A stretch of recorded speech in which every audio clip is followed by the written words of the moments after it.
Hi, my name is Lindsay. Welcome to Croxford Academy. We are going to talk about how to teach 3rd and 4th grade. Grab some coffee, grab a notebook and pen. Let's sit down and chat. Okay, so I have some notes. I will be leaving my notes in the description box if you have anything that you missed that you want to check on. This is going to be really fun. This year I am homeschooling a 3rd grader, and I have teaching experience in 3rd and 4th grade. So I'm really excited about this school year, and I'm excited to share what I know.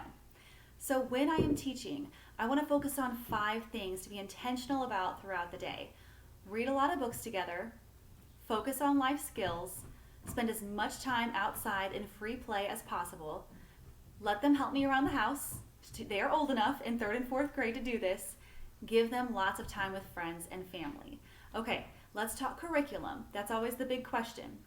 Curriculum is nothing but a roadmap to meet certain desired goals, and there are so many ways to get there. So sometimes you may find one thing that works for your family for a little bit, and then it may not work for the next season, and that's okay. That's why there's so much out there. So if you want to buy curriculum, these are the ones that I suggest researching.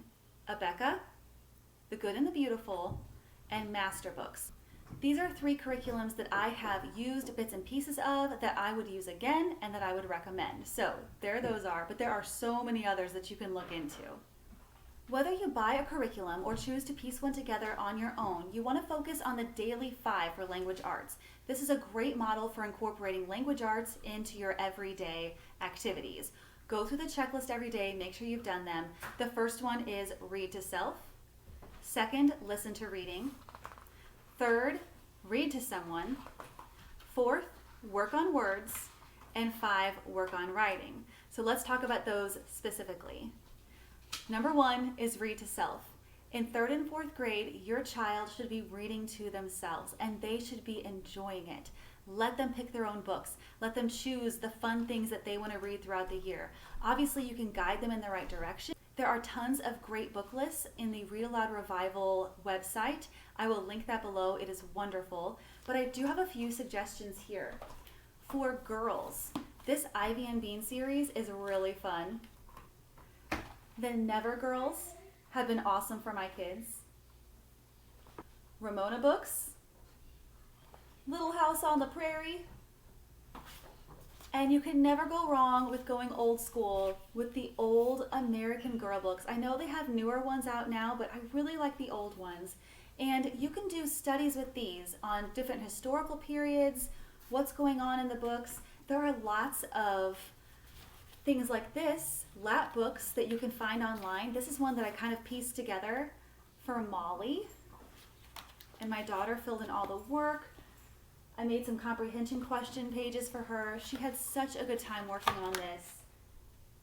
And what was really cool is at the end of this, our neighbors gave her a Molly doll, her first American Girl doll. It was so precious. They didn't even know we were studying her. It was just random and awesome. So there's a fun idea of something you can do with your kid, developing your own curriculum for reading.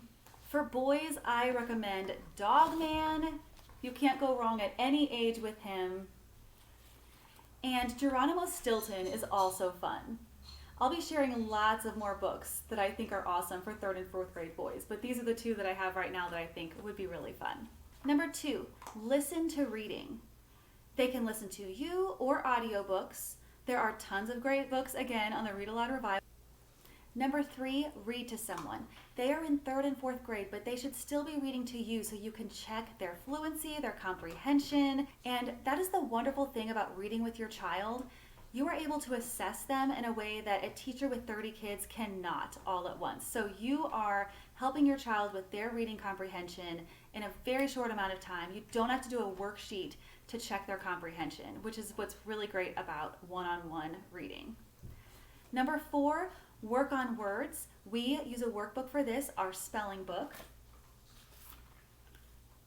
My daughter is also doing the Abeka language books, grammar and writing work text. I really like this workbook. It has a concept at the top of the page, and then the work to do to practice that concept at the bottom. That helps guide me, it helps her. I really like these workbooks. This year we're trying something new for writing. Writing and Rhetoric. The idea behind this book is that children learn good writing by reading good writing and then modeling their writing after that. So this book has several selections. I'll be doing a flip through of this so you can see in a later video. And the selections she will be reading and then modeling work after that. I'm really excited about this, and I will let you know how it goes. For 3rd and 4th grade, your child will be learning cursive writing. This is The Good and the Beautiful Handwriting. I love this. I just got it. It is new to me. This is what my 3rd grade daughter did today. She loved having something to color at the bottom of her page. What I like about this is that there is still print for her to practice along with the cursive, which I think is great. There's still lines because she's still working on her print. And what's wonderful about this Good and the Beautiful is that it's color coded. So she knows to start at the red, go up to the orange. It goes in the order of the rainbow that you're following those dots, Roy G. Biv. So wonderful. I have more on this in a video that I will link below. For math, for 3rd and 4th grade, I have 2 recommendations, Abeka and Masterbooks. My Masterbooks is not in yet, but I will be sharing a video to compare the 2 curriculums so that you can see which one works better for your child. One is a little more laid back and one is a little more intense. And the Abeka, I believe, is a little more intense. However, it can have great value to your homeschool. Pace it well with your child. They may do great with it. So I will be sharing that soon. As always, I recommend the What Your Child Needs to Know.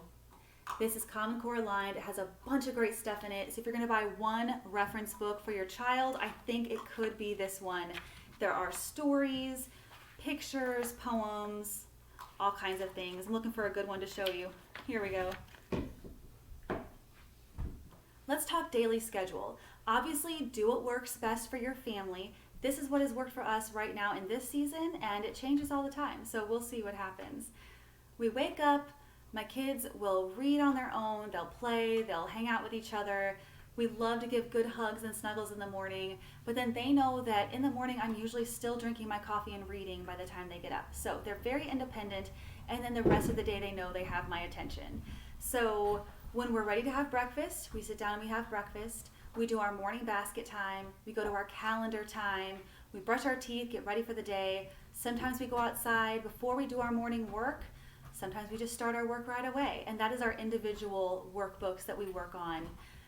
If you have a younger child, while you're teaching your 3rd and 4th grader, they can be doing the tablet, something educational on that. They can be reading, having an older sibling read to them, playing a game.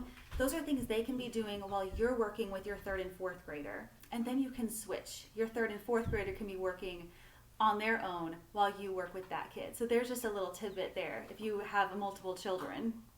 After lunch, we play outside some more. We come back in, we do read aloud, the kids read to themselves.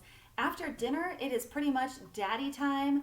Play with daddy, watch a show with daddy, go wrestle with daddy. It's all about daddy. And then daddy reads the Story of the World books to the kids most nights, and they're getting a lot of good history from these. So that is wonderful. That is how I teach 3rd and 4th grade. I focus heavily on good books, discussing those books with my kid. I love to throw in reading classes from the Read Aloud Revival Premium. You can pay $15 a month, and Sarah Mackenzie has authors coming in teaching children how to write, and that is wonderful. So that's something I do for writing as well. We do journal entries. We go outside and we study things. We do a lot of unit studies as a family. So I hope this was helpful.